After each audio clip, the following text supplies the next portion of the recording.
Invasive data collection by the NSA, the exposure of which sent shockwaves around the globe, will continue indefinitely.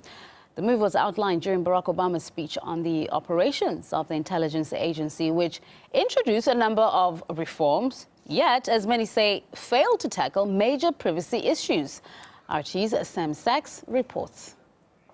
After nearly 7 months of NSA disclosures, President Obama finally came forward with reforms to the spy agency, acknowledging that the current capabilities of the NSA do leave open the possibility of abuse. Given the unique power of the state, it is not enough for leaders to say, trust us, we won't abuse the data we collect. For history has too many examples when that trust has been breached.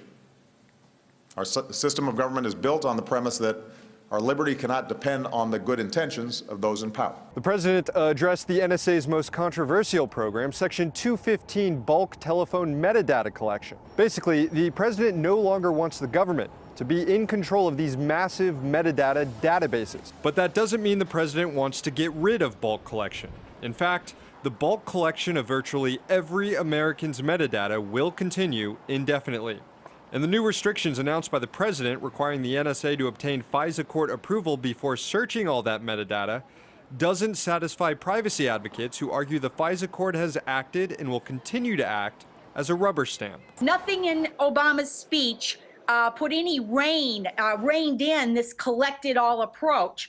And yesterday there was a big revelation called Dishfire program. The Dishfire program was collecting all text calls. Literally hundreds of thousands of text calls every day are going into the NSA's vacuum. It's gigantic Hoover. Now, regarding spying on foreign leaders, the president said he's put an end to surveillance on friends and allies, but did not say the NSA will stop spying on diplomats. Nothing about the NSA breaking encryption standards. Reports that the NSA has been breaking into the data links on Google and Yahoo servers. While some specific reforms were introduced, how exactly they will be implemented moving forward remains to be seen, especially since the same government agencies that have overseen the massive growth of the surveillance state are now the ones tasked with reining it in. In Washington, D.C., Sam Sachs, RT. Michael Kahn, President and General Counsel for the National Whistleblowers Center, says major issues were overlooked in the president's speech.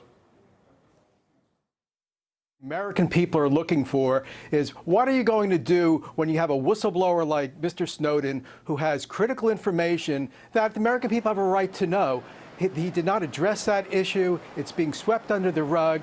Instead, I think, in a fair view of what's going on, it is merely window dressing, covering up the abuses that have been identified. Who's to say there are a lot more abuses have occurred that haven't been identified, because there's no channel for the NSA whistleblowers to make their allegations public or known in any way.